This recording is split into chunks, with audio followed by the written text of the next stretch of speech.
Okay, hello friends! Today we'll be doing the AMC 10B 2023 problem 15. Well, let's dive right in.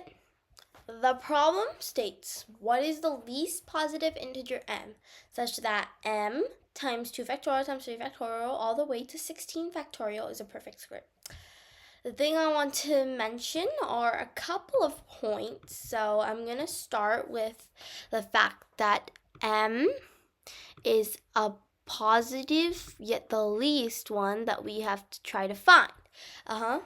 That's one important thing. And then the other one we have to notice is that 2 factorial times 3 is 3 factorial, and so on like that until all the way where, well, technically it goes on to infinity. But for this question, all the way until we know that 15 factorial times 15 equals 16 factorial. So we want to find m such that this will be a perfect square. So this wants to be a perfect square, and we have to find m. And we know that m is the least positive integer, and it's being multiplied. So what can we infer from this? If it's 2 factorial times 3 is 3 factorial with this pattern, what can we infer? Well, because of this, we know that odd numbers will have even powers, and therefore they will be square numbers.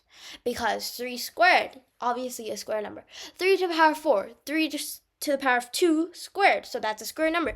And therefore everything with an even power is a square number. So, because we know that, the only numbers we have to focus on are even numbers because they all have odd powers. So we start with 2 times 4 times 6 all the way to times 16. And what do we do with this?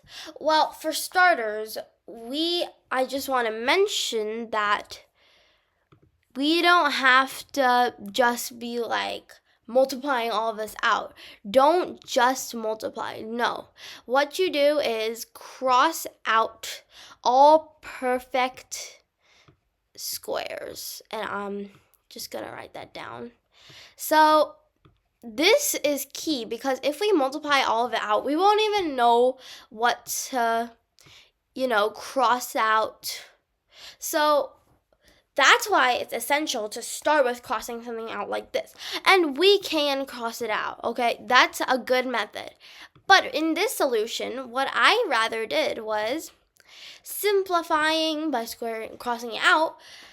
Yeah, so when we do this, another thing we can also do that I realized would be better after this, and not saying that crossing out perfect squares is wrong, but it feels simpler to do it this way.